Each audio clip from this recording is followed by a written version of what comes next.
ফিটনেসবিহীন গাড়ি রাস্তায় চলাচল করার জন্য যে বিষয়টা ঘটে থাকে, এখানে সকলকে দায়িত্ব নিতে হবে। বিআরটি এর পক্ষ থেকে আমরা মোবাইল কোড করছি, আমাদের যে পদক্ষেপগুলো নিয়েছি আমরা আপনাদেরকে বলে থাকি যে আপনারা জানেন ইতিপূর্বে আমাদের সড়ক উপদেষ্টা মহোদয় এবং সড়ক সচিব মহোদয় এবং কঠোরভাবে আমাদের নির্দেশনা দিয়েছেন যে অবৈধ এবং ফিটনেসবিহীন গাড়ি যাতে সড়কে চলাচল করতে না পারে। সেক্ষেত্রে আমরা 64 ডিস্ট্রিক্টে আমরা কিন্তু টিম করেছি, ভিজিলেন্স টিমস করা হয়েছে আমাদের, সেই টিম কাজ করছেন এবং পুলিশ প্রশাসন, লোকাল মালিক, শ্রমিক এবং বিআরটি মিলে সকল জেলায় আমাদের টিম গঠন করা হয়েছে, সেই টিম কাজ করছেন। তারপরেও কিছু কিছু গাড়ি চলে আসে ফিটনেসবিহীন। সেই ক্ষেত্রে আমি যেটা অনুরোধ করবো এখানে যে এই গাড়িগুলো কিন্তু চালাচ্ছেন আমাদের কোনো না কোনো শ্রমিক ভাইরা। তো শ্রমিক ফেডারেশনের প্রতি আমার অনুরোধ থাকবে যে ওনারা যদি একটা নির্দেশনা দেন যে ওনাদের যেসব শ্রমিক ভাইরা আছেন যে তারা যদি কোনো ফিটনেসবিহীন বা লক্কর গাড়ি কোনো মালিক চালানোর জন্য অনুরোধ করে, তারা যদি সেটা ডিনাই করে, সেই ক্ষেত্রে কিন্তু কাজটা আমাদের জন্য আরও সহজ হয়ে গেল, অনেক গাড়ি কমে যাবে। তদ্রূপভাবে যে বিভিন্ন ব্যানারে আমরা দেখে থাকি যে অনেক সময় সবগুলো নয়, যে আমাদের মালিক সমিতি মহাসচিব মহোদয় যেটা বলেছেন যে অবৈধভাবে ওনাদের অগোচরে কিছু গাড়ি চলে আসে, ফিটনেসবিহীন গাড়ি, লক্কর গাড়ি ঈদের মধ্যে, সেটা যেরকম সত্য তারপরে এই কথাটাও সত্য যে অনেক ব্যানারেও আমরা অনেক গাড়ি পেয়ে যাই, যে ব্যানার ইউজ করে তারা গাড়ি পরিচালনা করছেন, গাড়িটা ফিটনেস নেই।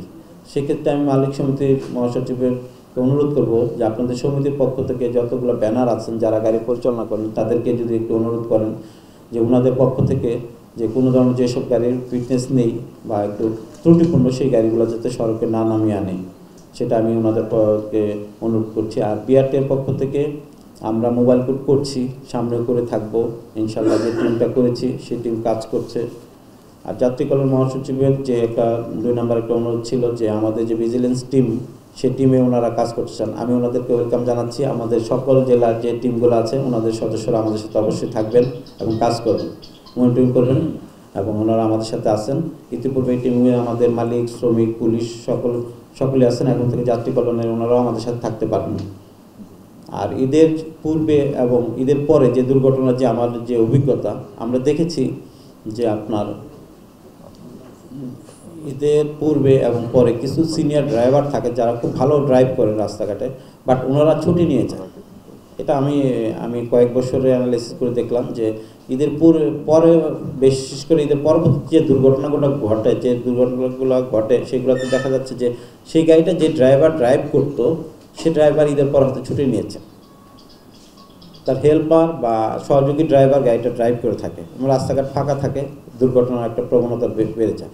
সেক্ষেত্রে আমি অনুরোধ করব শ্রমিক ফেডারেশনের যে আমাদের সভাপতি দুদু ভাই আছেন যে আপনারা যদি এই বিষয়টা একটু নজরদারিতে রাখেন। মালিক সমিতিকেও অনুরোধ করব যে আপনাদের যে ভ্যানের যে মালিকরা আছেন ওনাদেরকে যদি অনুরোধ করেন যে যারা দক্ষ ড্রাইভার তারা যদি ছুটিতে যায়ও কোনো প্রয়োজনে যাদেরকে ছুটি দিয়ে থাকে, তাহলে অদক্ষ বা হেল্পারের কাছে গাড়িগুলো না দিয়ে যে মোটামুটি ভালো মানের ড্রাইভার যাদের ড্রাইভিং লাইসেন্স আছে তাদেরকে যদি গাড়িটা ড্রাইভ করতে দেওয়া হয়, সেক্ষেত্রে আমি মনে করি দুর্ঘটনা অনেকাংশে কমে আসবেন।